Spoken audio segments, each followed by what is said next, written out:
Assalamualaikum warahmatullahi wabarakatuh.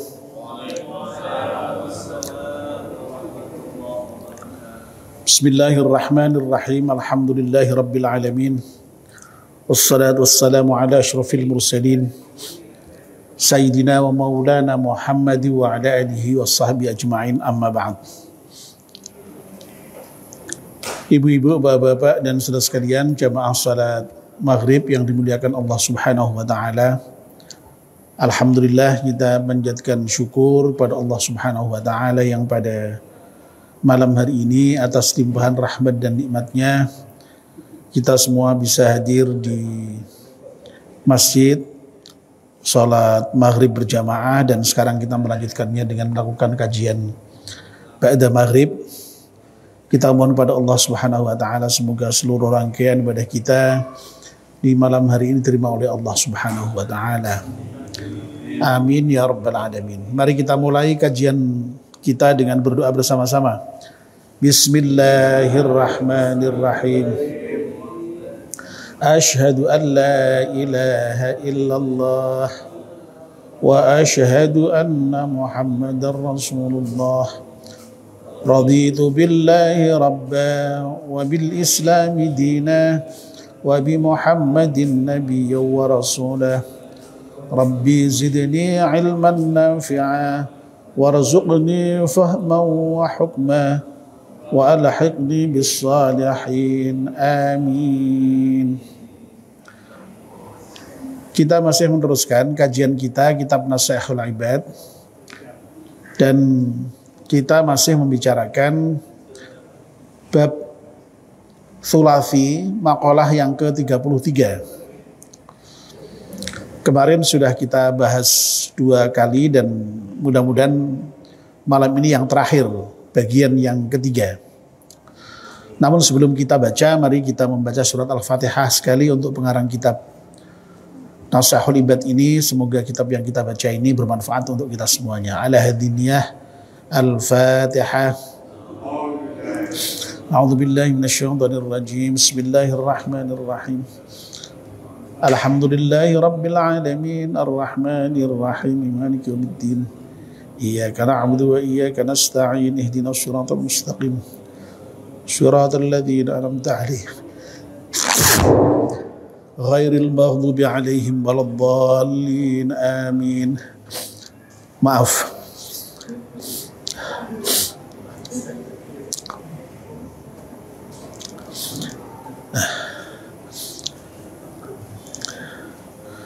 Bapak dan ibu-ibu,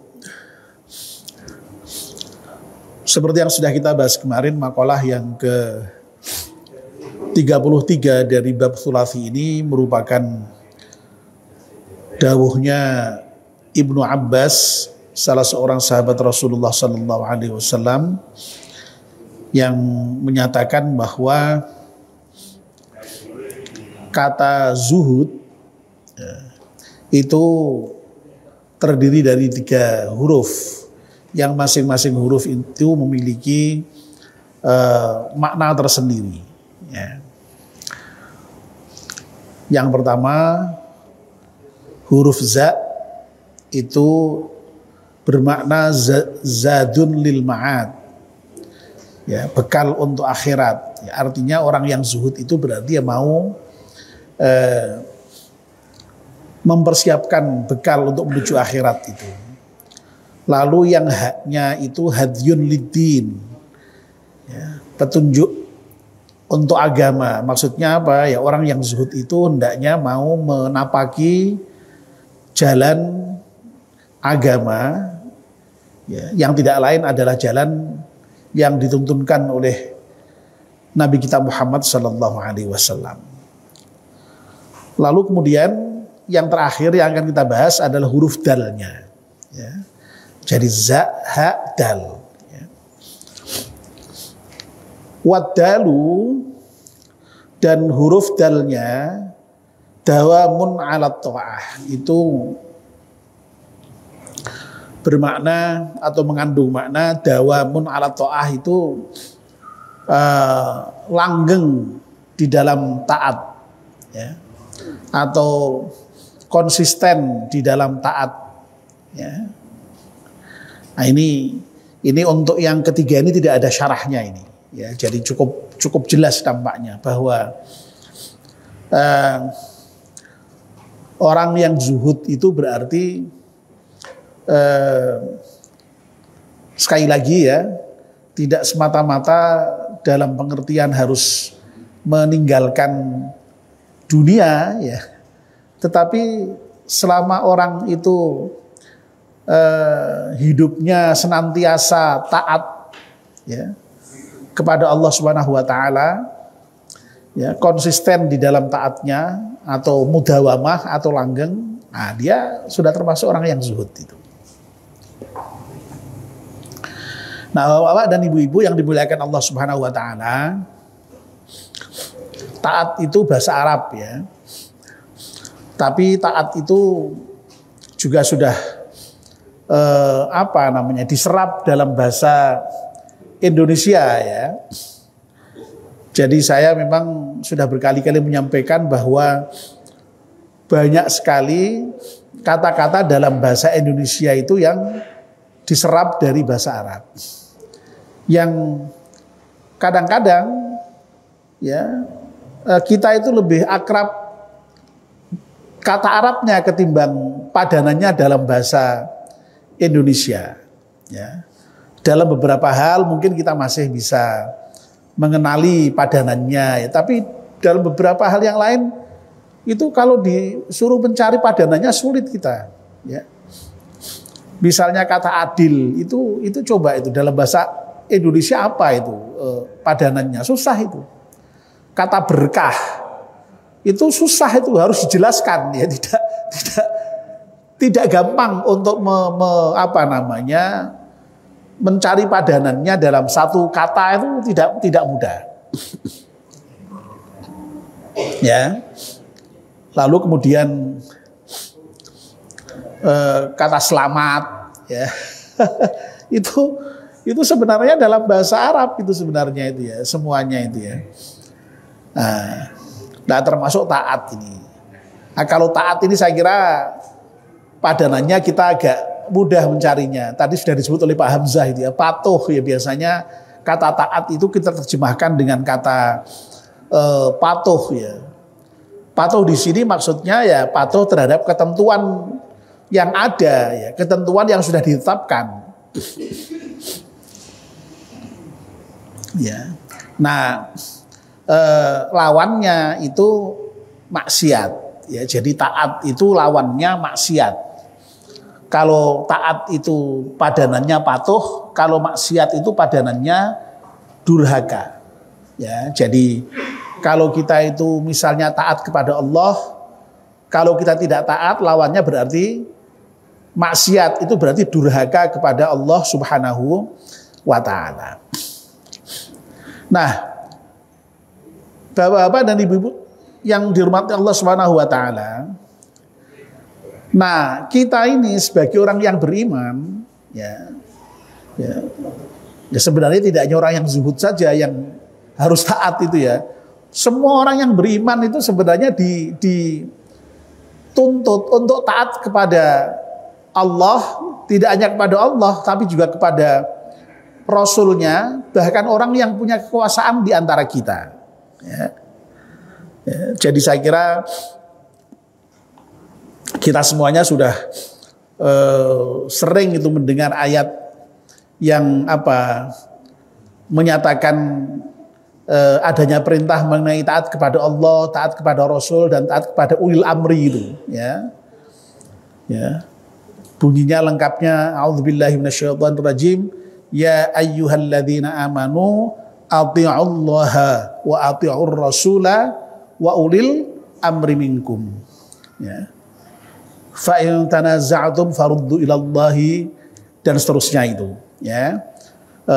Agak panjang ya, tapi ya poinnya yang paling penting tadi itu ya, kita ini sebagai orang yang beriman diperintahkan untuk taat patuh ya kepada siapa?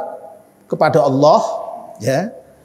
Ya, kepada Allah. Ini adalah konsekuensi dari iman kita kepada Allah. ya.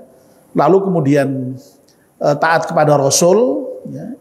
Ini konsekuensi kita juga bersyahadat Rasul seperti yang kemarin sudah kita bicarakan itu, kita harus ittiba kepada Rasul, taat kepada Rasul.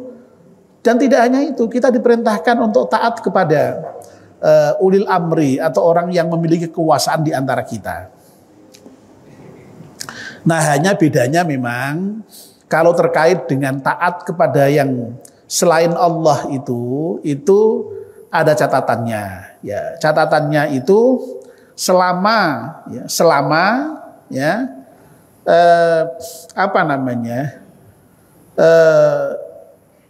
pihak yang kita taati itu di dalam kerangka taat kepada Allah Subhanahu wa taala. Ya. Nah, termasuk misalnya istri kepada suami, anak kepada orang tua, ya, itu kan juga harus taat itu, ya. Nah, taatnya manusia kepada manusia itu, ya, kalau taat kepada Allah mutlak kan, ya, total.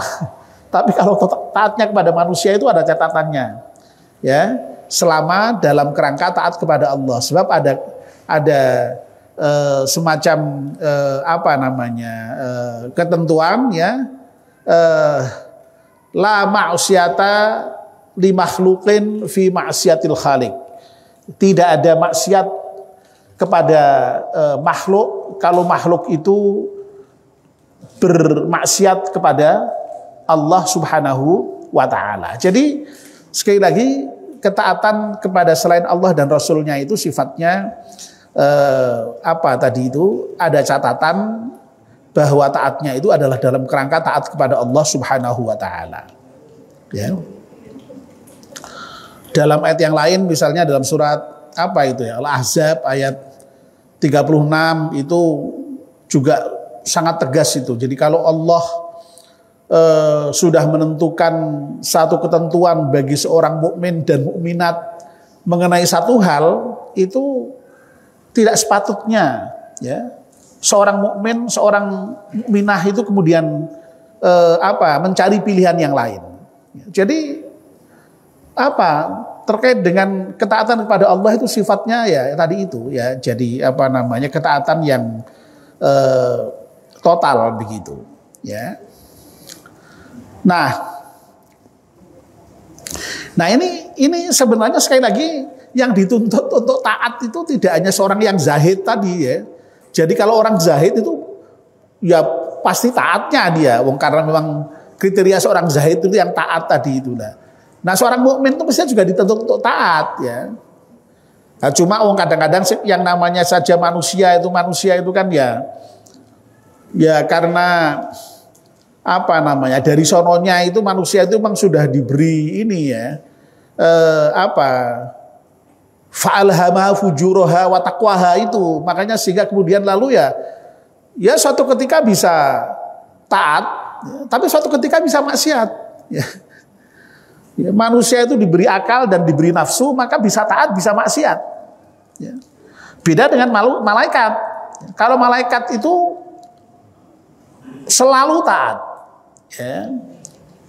Dalam Al-Quran dinyatakan dengan tegas itu. La ya'sunallaha ma amarahum wa yaf'aluna ma yu'marun.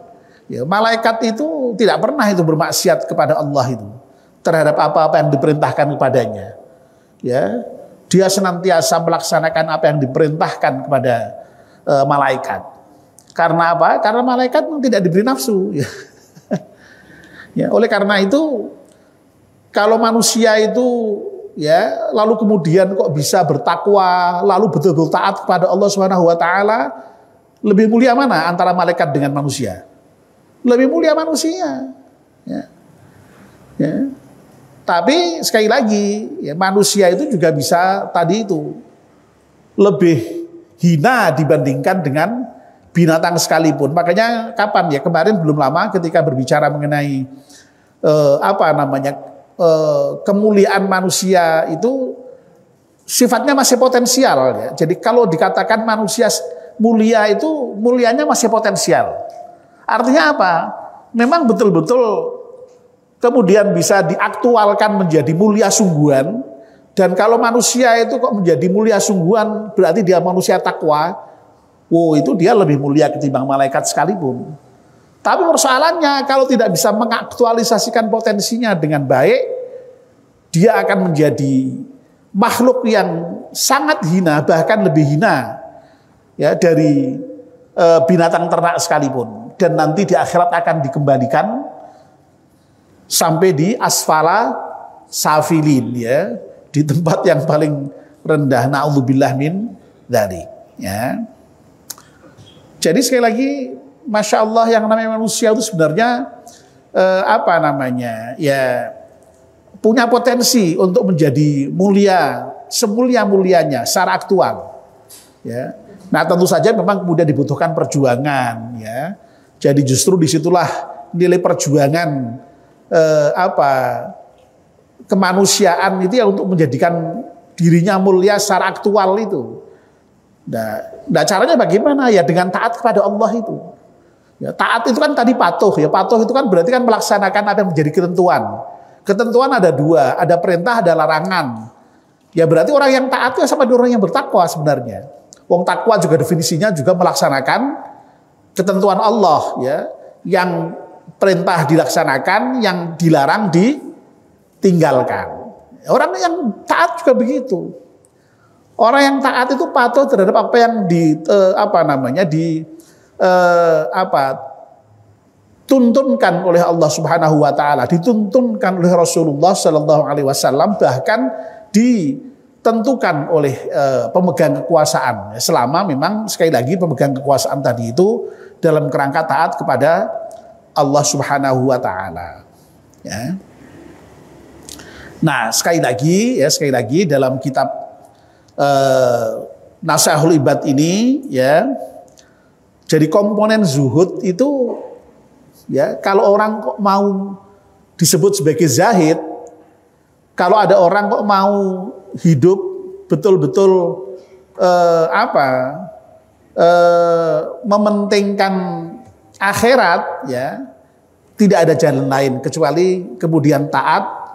Dan taatnya itu taat yang konsisten, taat yang mudawamah, ya, dawamun ala ta'ah tadi itu, ya, dalam bahasa teks Nasihatul Ibadnya itu, ya.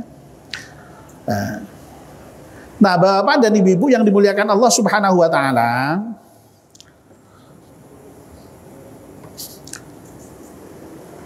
tentu saja orang yang taat itu pasti ada balasannya, ya. Dan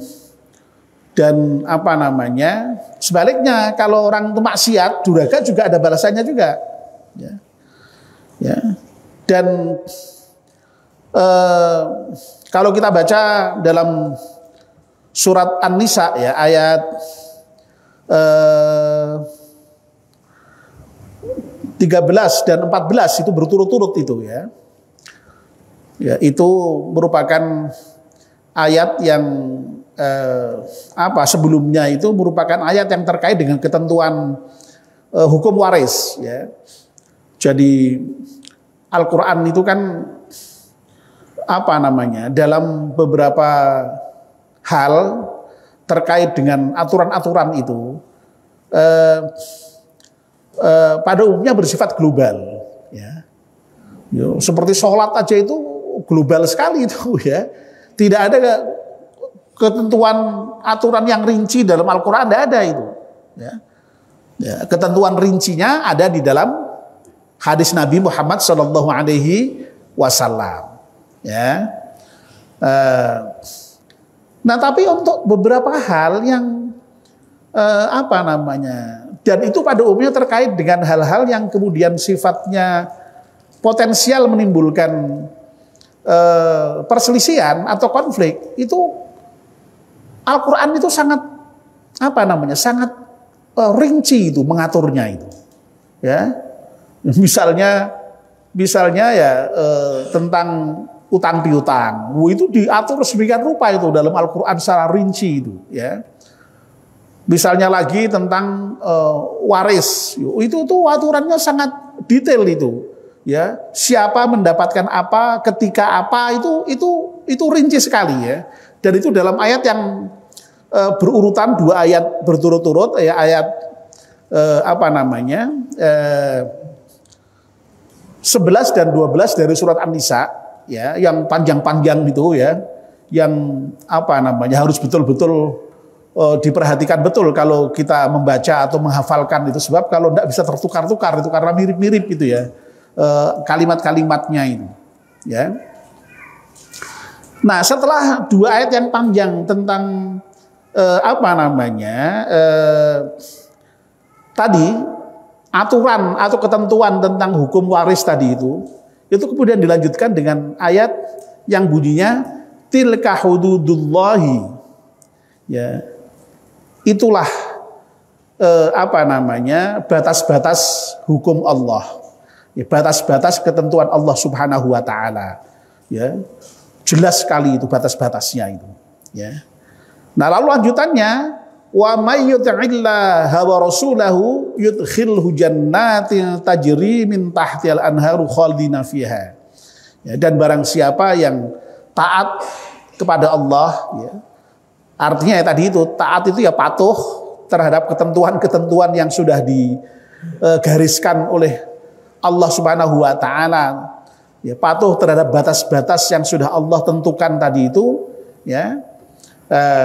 Ya, tidak hanya terkait dengan hukum waris tentu saja ya, semua yang terkait dengan ketentuan-ketentuan Allah itu, maka Allah akan menjamin orang yang taat itu akan masuk surga, dan di dalam surga itu mengalir sungai-sungai di dalamnya, dan mereka akan kekal di dalam surga itu. Wadzalikal fawzul azim, dan itu merupakan kemenangan, merupakan kebahagiaan yang sangat agung, yang sangat besar, ya. Jadi, nah, orang zuhud itu kan yang dikejar akhirat toh ya. Nah, orang yang taat, ya, nah, mendapatkan balasan di akhirat seperti itu, surga, selesai kan? Ya, berarti memang orang yang zuhud itu, sekali lagi, orang yang taat, atau sebaliknya taat itu disebut juga zuhud, ya, dan nanti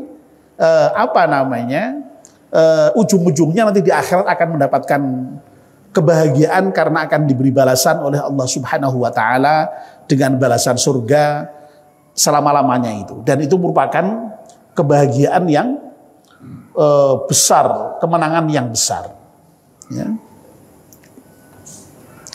Dalam ayat yang lain, ya, dalam ayat yang saya kira ini cukup populer, ya, sebagai surat An-Nisa juga ayat 69 itu, di sana malah disebutkan dengan lebih rinci lagi, ya. Wa may yuti'illaha war rasula faulaika alladzina an'amallahu 'alaihim minan nabiyyina was-siddiqina wasyuhada'i was-salihina wa hasuna ulaika rafiqa. Ya. Masya Allah, ya. Jadi barang siapa yang taat kepada Allah, yang patuh kepada Allah dan kepada Rasul, ya, mereka itulah nanti orang yang bersama dengan orang-orang yang diberi nikmat oleh Allah. Nah, siapa itu orang yang diberi nikmat oleh Allah itu? Ya, minan nabiyina, ya, dari golongan para nabi, ya, wasiddiqina, dari golongan orang-orang yang benar, ya, wasyuhada, dari golongan orang-orang yang mati syahid, ya, lalu wassalihin, dari golongan orang-orang yang saleh. Ya, Masya Allah, jadi orang yang taat itu, ya, nanti menurut Al-Quran itu akan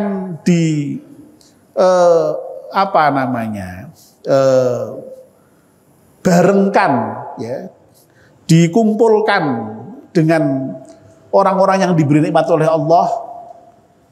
Siapa? Ya tadi itu, dari mulai para nabi, para syuhada, para siddiqin, para sholihin. Wah, betapa mulianya itu, ya. Wa hasuna ulaika rafiqa, ya.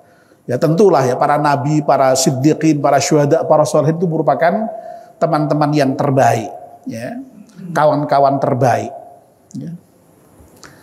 Masya Allah ya.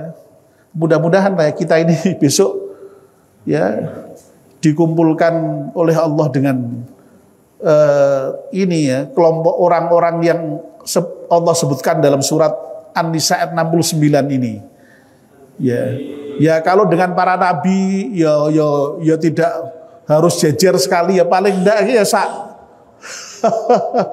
ya yes boh ya entah di mananya itu ini bahasanya dibarengkan ma'al ladzina bersama-sama kok ya. Ya bersama-sama Masya Allah ya Allah. Jadi Masya Allah luar biasa ini balasan orang yang taat kepada Allah itu. Ya, orang yang taat kepada Allah dibalas dengan cara yang demikian mulianya ya. Ya. Dzalikal fadlu minallah ya. Dan yang demikian itu merupakan anugerah yang besar dari Allah Subhanahu wa taala. Kemuliaan yang besar dari Allah Subhanahu wa taala, keutamaan yang besar dari Allah Subhanahu wa taala. Ya. Nah, tapi ada sebaliknya ya. Jadi ayat ini kemudian lalu juga dilanjutkan dengan wa may ya'sillaha wa rasulahu ya wa ya'adda hududahu yudkhilhu naran khalidan fiha wa lahu 'adzabun muhin ya. Dan barang siapa yang bermaksiat kepada Allah, yang durhaka kepada Allah, dan juga melanggar batas-batas yang sudah ditentukan oleh Allah, ya, sebaliknya, yudkhilhu naran khalidan fiha. Nanti akan dimasukkan oleh Allah ke dalam neraka selama-lamanya. Dan baginya ada azab yang sangat menghinakan. Muhin itu sangat merendahkan, menghinakan. Ya. Na'udzubillah min dzalik. Ya mudah-mudahan kita tidak tidak termasuk orang-orang yang maksiat kepada Allah Subhanahu wa taala. Ya. Nah, Bapak dan Ibu-ibu, nah sekali lagi ya. Jadi orang yang zuhud itu sekali lagi dituntut punya konsistensi di dalam kerangka taat kepada Allah Subhanahu wa taala. Kalau konsisten itu berarti ya tidak maksiat, ya. Ya tapi memang itu ya berat memang ya. Namanya kita itu manusia, ya namanya manusia itu ya pasti pernah lah suatu ketika maksiat itu ya pernah. Ya. Tapi ya kalau toh misalnya maksiat itu ya ojo akeh-akeh, ojo kebangetan, ya, ojo terus-terusan, ya. Kalau misalnya suatu ketika maksiat itu ya misalnya sifatnya hanya tergelincir, ya, tidak sengaja. Jadi orang itu kan kadang-kadang sudah berusaha tapi kemudian masih terpeleset, ya. Ya. Dan orang yang bertakwa itu memang digambarkan orang yang sangat hati-hati tadi itu, ya, menjaga ketika berjalan, meniti jalan itu tidak sembarangan, tidak kok asal gerusah-gerusuh gitu. Ya. Sampai ada yang mengibaratkan orang yang bertakwa itu ibarat orang yang berjalan di jalan yang penuh dengan duri. Kira-kira kalau orang jalan di jalan yang penuh dengan duri, asal sakar PDW yang teranyak itu apa kira-kira milih yang tidak ada durinya? Pasti hati-hati, ya. Lebih-lebih kalau konteksnya zaman dulu misalnya nggak pakai sepatu, nggak pakai sandal. Kalau sekarang sih ada sepatu, apa itu namanya itu? Sepatu boot, sepatu keselamatan apa itu yang ya itu aman sekali misalnya. Ya konteksnya mungkin konteks kalau misalnya kita nggak pakai alas kaki, itu kan orang mesti hati-hati sekali itu, menghindari duri di jalan itu. Ya. Atau gambaran lainnya itu ya Orang yang jalan di jalan yang sangat licin, ya. Orang yang berjalan di jalan yang sangat licin itu pasti sangat berhati-hati, menahan diri supaya jangan sampai terpeleset dan terpelanting, ya. Terjatuh, ya itu.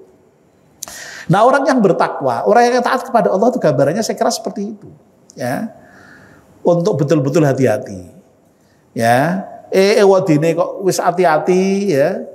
Ya, kok isih kepleset, ya itu banyak nasib. Ya itu wajar manusia, ya. Ya, dan untungnya Allah itu kok masih memberikan kesempatan kepada kita itu untuk bertaubat, untuk memohon ampun kalau kita katakanlah suatu ketika salah, suatu ketika durhaka itu, ya. Jadi sekali lagi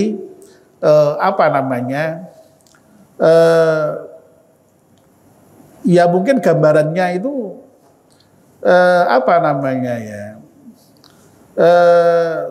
seperti yang disebutkan dalam itu, ya, surat apa itu, ya, surat, aduh lupa saya, ya, surat apa yang berbicara mengenai Al-Quran yang diturunkan kepada orang-orang yang sudah dipilih. Tapi yang sudah dipilih itu pun ternyata ada 3 golongan itu, ya. Tsumma awrathnal kitaba alladzina istafaina min ibadina faminhum dzalimun li nafsihi wa minhum muqtasid wa minhum sabiqum bil khairati biiznillah. Ya. Jadi Al-Quran itu kemudian aku wariskan kepada hamba-hambaku yang terpilih. Di antara mereka itu ada 3 golongan. Yang pertama adalah orang-orang yang zalimul nafsi, yang menganiaya dirinya sendiri. Nah, orang yang zalimul nafsi itu sering ditafsirkan sebagai orang yang sudah beriman pada Al-Quran tapi tidak serius di dalam menjalani hidayah Al-Quran, sehingga banyak amal buruknya ketimbang amal baiknya. Wa minhum muqtasid, ya, ada yang tengah-tengah, ya. Tengah-tengah itu ya tadi itu, ya. Yo iman pada Quran, ya Islam, tapi taat yo jalan ning maksiatnya yo jalan. Ya, jadi ini jalan dua-duanya, ya. Ya. Nah, yang terakhir itu wa minhum sabiqum bil khairati biidznillah, orang-orang yang bersegera di dalam berbuat kebaikan karena izin Allah Subhanahu wa taala, dan itu ditafsirkan sebagai orang-orang yang antara perbuatan buruknya dengan perbuatan baiknya itu banyak perbuatan baiknya. Ya karena apa? Ya karena manusia yang tadi itu. Manusia itu ya selama masih mau mengaku menjadi manusia ya pasti pernah salah, pasti pernah maksiat, pasti. Tidak mungkin selalu taat terus itulah. Cuma tadi itu kadarnya itu sedikit saja.